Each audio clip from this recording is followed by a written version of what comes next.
ನಮ್ಮೆಲ್ಲರಿಗೂ ಕೂಡ ಶ್ರದ್ಧಾ ಕೇಂದ್ರ ಆಗಿರೋ ಧರ್ಮಸ್ಥಳದ ಬಗ್ಗೆ ಕಂಪ್ಲೇಂಟ್ ಆಯ್ತು, ಎಲ್ಲ ಆಯ್ತು. ಇದೇ ಸದನದಲ್ಲಿ ಪರಮೇಶ್ವರ್ ಅವರು ಹೇಳಿದ್ರು, ದಿನೇಶ್ ಗುಂಡೂರಾವ್ ಹೇಳಿದ್ರು, ನಮ್ಮ ದಕ್ಷಿಣ ಕನ್ನಡದ ಪೊಲೀಸ್ ಅವರು ಬಹಳ ಸಶಕ್ತರಾಗಿದ್ದಾರೆ, ಯಾವುದೇ SIT ಬೇಡ ಅಂತ ಹೇಳಿದ್ರು. ಇದಕ್ಕೆ SIT ಮಾಡ್ಬಿಟ್ರು.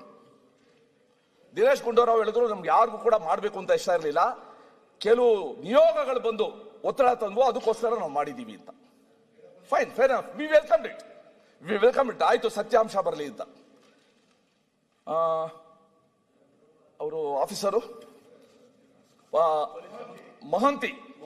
ಮೊಹಂತಿ ಅವರ ನೇತೃತ್ವದಲ್ಲಿ ನೀವು ಒಂದು ಕಮಿಟಿ ಮಾಡಿದ್ರಿ. ಆ ಕಮಿಟಿನಲ್ಲಿ DGP ಪ್ರಣಬ್ ಮೊಹಂತಿ, ಪೊಲೀಸ್ ಮಹಾನಿರ್ದೇಶಕರು ಆಂತರಿಕ ಭದ್ರತಾ ವಿಭಾಗ SIT ಮುಖ್ಯಸ್ಥ DIG MN ಅನುಚೇತ್, ಪೊಲೀಸ್ ಉಪಮಹಾ ನಿರೀಕ್ಷಕರು DIG ಅವರು ಅದರಿಂದ ಆಚೆ ಬಂದರು. ಸೌಮ್ಯಲತಾ SK IPS ಅಧಿಕಾರಿ, ನಗರ ಸಶಸ್ತ್ರ ಪಡೆ ಕೇಂದ್ರ ಕಚೇರಿ, ಅದರಿಂದ ಅವರು ಆಚೆ ಬಂದರು. SIT ಯಾಕೆ ರಚಿಸಿದ್ರು ಗೊತ್ತು?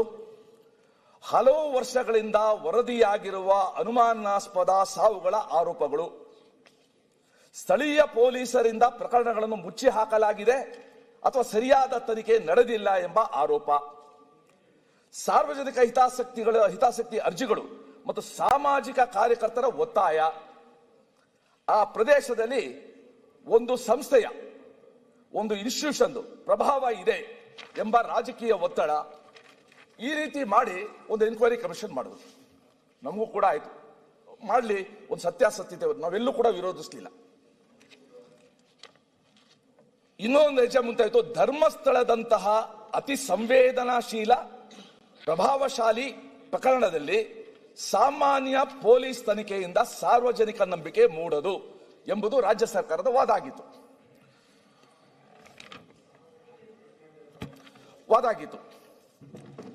ಈಗ SIT ಏನು ಸ್ಟೇಟಸ್? ಒಂದು ವರ್ಷ ನಾವು ಅವತ್ತೇ ಕೇಳ್ಕೊಂಡ್ವು, ನಾವು ಈ ಹೌಸಲ್ಲಿ, ನೀವು ಇಂಟರಿಮ್ ರಿಪೋರ್ಟ್ ಇಡಿ ಅಂತ ನಾವು ಪರಿಯಾಗಿ ನಾವು ಕೇಳ್ಕೊಂಡ್ರು. But the government refused. ಇಲ್ಲ, ಮೈನ್ ಬರಲಿ, ಮೈನ್ ರಿಪೋರ್ಟೇ ಬರಲಿ ಅಂತ. ಈಗ ಸನ್ಮಾನ್ಯ ಸಭಾಧ್ಯಕ್ಷರೇ, ಒಂದು ನಿಮಿಷ.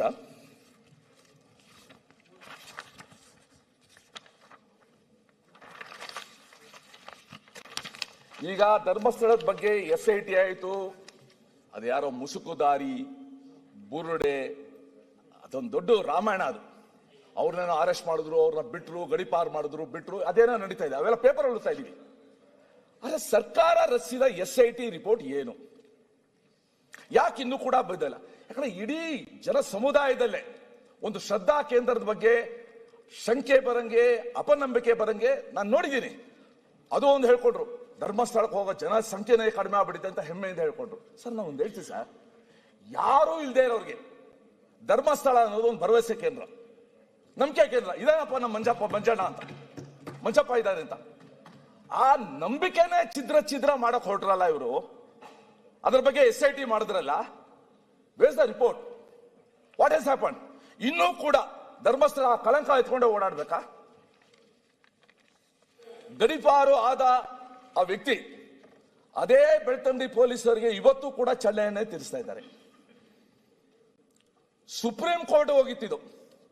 ಸುಪ್ರೀಂ ಕೋರ್ಟ್ ಅಲ್ಲಿ ಜಡ್ಜ್ ಹೇಳಿದ್ರು, ಇದು PIL ಅಲ್ಲ, ಇದು ಪಬ್ಲಿಕ್ ಇಂಟ್ರೆಸ್ಟ್ ಲಿಟಿಗೇಷನ್ ಅಲ್ಲ, ಇದು ಪೈಸಾ ವಸೂಲ್ ಲಿಟಿಗೇಷನ್ ಅಂತ.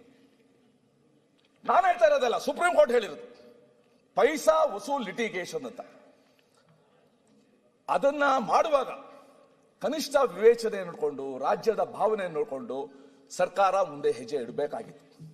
ಅವ್ರು ಮಾಡಲಿಲ್ಲ. ಈಗ ನಿಮ್ಮ ಸಲಹೆ ಏನು? ಅದೇ ಹೇಳ್ತೀನಿ, ರಿಪೋರ್ಟ್ ಹಿಡಿ ಅಂತ. ನೀವು ಸರ್, ನಿಮ್ದು ಸ್ಕೂಟರ್ ಯಾವುದು ಮುಂಚೆ ಓಡಿಸ್ತಾ ಇದ್ದೀವಿ? ಅಲ್ಲ, ಯಾವುದು ಗೇರ್ಲೆಸ್?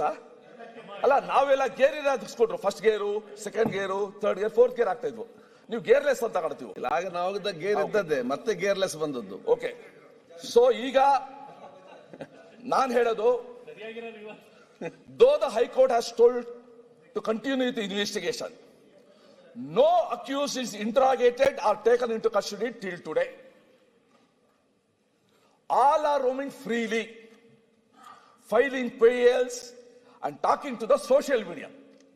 Sir, ಇವತ್ತು ನಾನು ಪ್ರಿಯಾಂಕ್ ಖರ್ಗೆ ಅವರು ಇದ್ದಾರೆ, ನಾನು IT. Australia has taken A very serious decision. 16 ವರ್ಷದ ಮಕ್ಕಳು ಏನಿದ್ದಾರೆ, 16 ವರ್ಷದವರೆಗೂ ಅವ್ರಿಗೆ ಸೋಷಿಯಲ್ ಮೀಡಿಯಾ ಎಕ್ಸ್ಪೋಜರ್ ಬೇಡ ಅಂತ. ಯಾಕಂದ್ರೆ ಬಹಳ ಅಪಾಯಕಾರಿ.